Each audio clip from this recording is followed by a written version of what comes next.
મિત્રો, હું છું એન્કર અમિતા પટેલ. આપ જોઈ રહ્યા છો મુંબઈ તરંગ ગુજરાત ન્યૂઝ. જોતા રહો ગુજરાતની તમામ અપડેટ સૌથી પહેલા મુંબઈ તરંગ ન્યૂઝ ચેનલ પર. ઉમરા પોલીસ પાસેથી મળતી માહિતી અનુસાર કંટ્રોલમાં એવી ફરિયાદ મળી હતી કે વેસુમાં સફલ સ્ક્વેર બિલ્ડિંગમાં ત્રીજા અને ચોથા માળે રાજેશ નામનો માણસ બહારથી છોકરીઓ લાવી ઓયો હોટલની આડમાં દેહ વેપાર કરાવે છે. કંટ્રોલ રૂમ તરફથી આ મામલે કાર્યવાહીની સૂચના અપાતા ઉમરા પોલીસના સ્ટાફે ત્યાં દરોડો પાડ્યો હતો. ચોથા માળે આવેલા સફળ રૂમ સોયો નામની હોટલમાં કાઉન્ટર પાસે એક યુવક મળ્યો હતો. આ સંદીપ રાજેન્દ્ર પ્રસાદ દુબે રહે સુમન સાગર આવાસ વેસુએ તે હોટેલનો મેનેજર હોવાનું તથા માલિક બ્રિજેશ દશરથ પટેલ હોવાનું જણાવ્યું હતું. ત્યારબાદ પોલીસની ટીમે હોટેલની 8 રૂમ વારાફરતી ચેક કરી હતી, જેમાં એક રૂમમાંથી રૂમ લલના અને પુરુષ કડંગી હાલતમાં મળી આવ્યા હતા. એ યુવકે તેનું નામ નિમેશ પ્રાગજીભાઈ દિયોરા રહે વિઠ્ઠલનગર હીરાબાગ સર્કલ પાસે હીરાબાગ વરાછા જણાવ્યું હતું. જ્યારે તેની સાથે મળેલી યુવતી ઉમ્મે કુલસુમ શકીલ અહેમદ ઉંમર વર્ષ 20 રહે ધનસુખ કાકાના મકાનમાં તાપ્તી મૈયા ક્રિકેટ ગ્રાઉન્ડ પાસે મગદલા ગામ સુરત શહેર મૂળ વતન નોર્થ 24 પરગના વેસ્ટ બંગાળ તથા સેનેરિટી કોમ્પ્લેક્સ ગોરેગાંવ બસ સ્ટેશન પાસે મુંબઈ હોવાનું બહાર આવ્યું હતું. પોલીસની તપાસમાં નિમેશ દિયોરાએ એવી કબૂલાત કરી હતી કે તેને બ્રિજેશ નામના યુવક સાથે વોટ્સએપ ઉપર કોલગલ બાબતે ચેટ થઈ હતી, જેમાં બ્રિજેશે કેટલીક છોકરીઓના ફોટા મોકલ્યા હતા. નિમેશે છોકરી પસંદ કરી એટલે બ્રિજેશે એક રાત તેની સાથે વિતાવવાના રેટ 15,000 રૂપિયા જણાવ્યો હતો. જ્યારે લલના ઉમે કુલસુમની તપાસમાં એવી વાત બહાર આવી હતી કે તેણી અંગદ કુમાર સાથે સંપર્કમાં હતા. આ અંગદે તેના કાકા નામથી ઓળખાતા વ્યક્તિનો મોબાઈલ નંબર આપી વાત કરતા જણાવ્યું હતું કે કાકાએ તેણીને કેબ ભાડે કરી મુંબઈથી સુરત બોલાવી હતી. 12મી નવેમ્બરે તે સુરત વીઆર મોલ પાસે પહોંચી હતી. અહીં કાકાએ આપ્યો નંબર 252 કોલ કરતા યોગેન્દ્રસિંહ નામનો વ્યક્તિ તેણીને લેવા આવ્યો હતો. યોગેન્દ્રસિંહે આ ઉમેને સફળ રૂમ્સ ઓયો હોટેલમાં પાર્કિંગમાં લઈ ગયો હતો, જ્યાં શરીર સુખ માણવા ઈચ્છતો નિમેશ દિયોરા આવ્યો હતો. યોગેન્દ્રસિંહે બારકોડ આપતા નિમેશે તે સ્કેન કરી 15,000 રૂપિયા ટ્રાન્સફર કર્યા હતા. આ રકમ રાજેશ કુમાર મહંતોના એકાઉન્ટમાં ટ્રાન્સફર થઈ હતી. ત્યારબાદ યોગેન્દ્રસિંહે ઉમે તથા બ્રિજેશને હોટલમાં મોકલ્યા હતા. મેનેજર સાથે યોગેન્દ્રે વાત કરી રાખી હોવાથી તેને ઉમે પાસે 1,000 રૂપિયા લીધા અને રૂમ ખોલી આપ્યો હતો.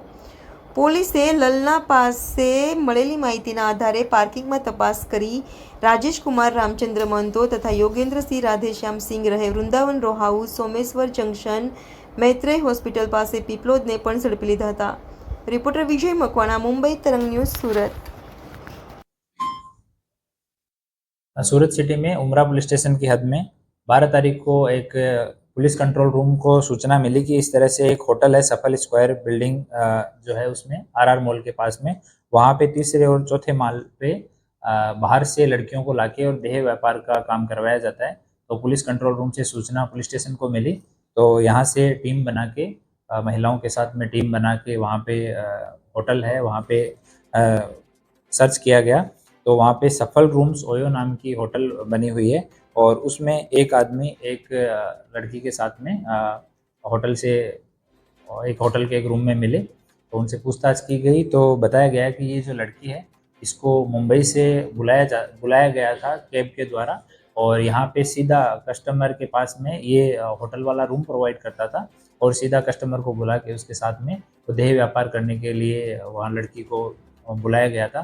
तो लड़की को वहाँ से रेस्क्यू करके उसको नारी संरक्षण गृह में भेजा गया है. और इसमें होटल का जो मैनेजर था संदीप राजेंद्र प्रसाद दुबे, इसको अरेस्ट किया गया है. ये होटल मैनेजर था. दूसरा निमेश प्राग भाई देवरा, ये वराछा सूरत का रहने वाला है. ये ग्राहक था जो लड़की के साथ में ये पाया गया था. इसको अभी जुडिशियल कस्टडी में है. ये तीसरा आरोपी जो पकड़ा गया है वो योगेंद्र सिंह राधेश्याम सिंह है. ये मूल रूप से भिंड एमपी का रहने वाला है और अभी पिपलोद में रहता है.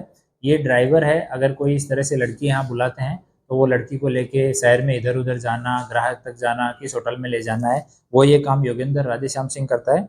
और चौथा जो है राजेश कुमार रामचंद्र महतो, ये लड़की को वहाँ से बुलाने वाला था. एक्चुअली मूल बुलाने वाला एक अंगद कुमार प्रजापति है, लेकिन वो इस टाइम पे बाहर था, इसीलिए ये राजेश कुमार रामचंद्र महतो जो है वो इस अंगद के बिहाफ पे ये काम कर रहा था. तो राजेश कुमार रामचंद्र महतो को अरेस्ट किया गया है. ये दरभंगा बिहार का रहने वाला है. ये भी अभी जुडिशियल कस्टडी में है. और अभी 4 लोग हैं वो वांटेड रखे हैं.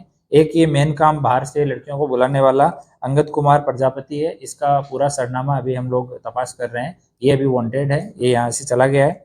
और एक दलाल है नयन उर्फे काका, इसका अभी नाम खोला गया है, ये वांटेड है। एक ब्रिजेश करके नाम का है जो ग्राहकों को लड़कियों के फोटो सेंड करता है, वो भी वांटेड है। एक होटल का मालिक है ब्रिजेश दशरथ भाई पटेल, ये वांटेड है। तो ये 4 लोग हैं, ये वांटेड हैं और 4 लोग हैं उनको अटक किया गया है। और जो महिला है उसको रेस्क्यू करके नारी संरक्षण गृह में भेजा गया है। और जो होटल है उसका लाइसेंस हम लोग कैंसिल करवाने के लिए एसएमसी को रिपोर्ट कर रहे हैं।